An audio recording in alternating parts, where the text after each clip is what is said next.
Mantan Perdana Menteri Inggris sekaligus tokoh berpengaruh Partai Konservatif Inggris, Liz Truss, menyatakan gagasan NATO ekonomi untuk melawan ekonomi Cina. Hal tersebut sebagai respons konflik antara Taiwan dan Cina. Inggris sendiri turut mendukung Taiwan.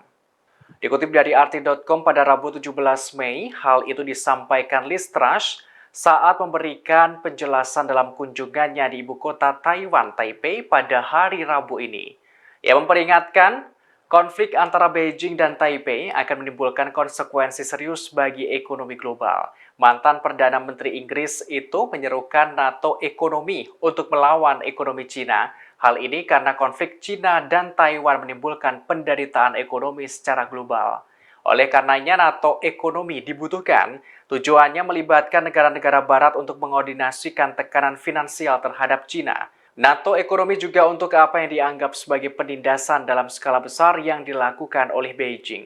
Sebagai barat diketahui ketegangan makin meningkat antara Cina dan Taiwan belakangan ini. Politisi Partai Konservatif Inggris tersebut lantas mendesak barat untuk mengurangi ketergantungan pada Cina di segala bidang.